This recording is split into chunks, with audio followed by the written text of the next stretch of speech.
வணக்கம். அதிகாரம் ஒப்புரவறிதல். குறள் 219. நயனுடையான் நல்கூர்ந்தான் ஆதல் செய்யும் நீர செய்யாது அமைகலாவாறு.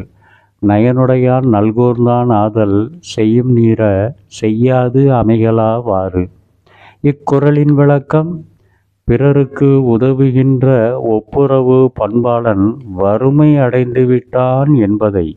பிறருக்கு உதவுகின்ற ஒப்புரவு பண்பாளன் வறுமை அடைந்துவிட்டான் என்பதை மற்றவர்களுக்கு உதவ முடியாமல் செயல் இழந்த தன்மையால் உணரப்படும். மற்றவர்க்கு உதவ முடியாமல் செயல் இழந்த தன்மையால் உணரப்படும் என்று ஒப்புரவு பண்பின் உயர்வை குறிப்பிட்டு கூறுகிறார் ஆசான் திருவள்ளுவர். நன்றி.